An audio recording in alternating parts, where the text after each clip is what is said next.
नांदेड़ में कुछ दिनों से गुटखा, मटका और गैर कानूनी कामों पर कदगन लगाने की पुलिस ने कोशिशें की थी, लेकिन शहर में की गई इन कार्रवाइयों का ताल्लुकों में कोई असर देखने को नहीं मिला।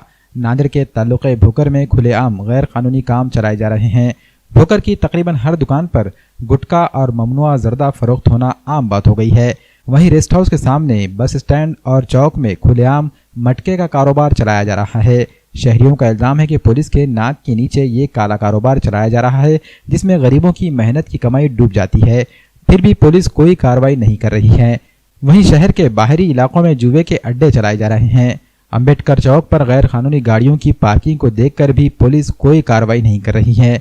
ऐसे में शहरियों ने 17 अगस्त से बेमुद्दत भूख हड़ताल करने का ऐलान किया है। इस मामले में शहरियों के एक वफ्द ने तहसीलदार को एक मेमोरेंडम सौंपा। इस मौके पर मोहम्मद इम्तियाज, मोहम्मद खदीर, सैयद मुस्तफ़ा, सैयद मुर्तज़ा अली, मोहम्मद अली खान, मोहम्मद अहमद अली खान और अब्दुल वाहिद अब्दुल गनी भी शामिल थे।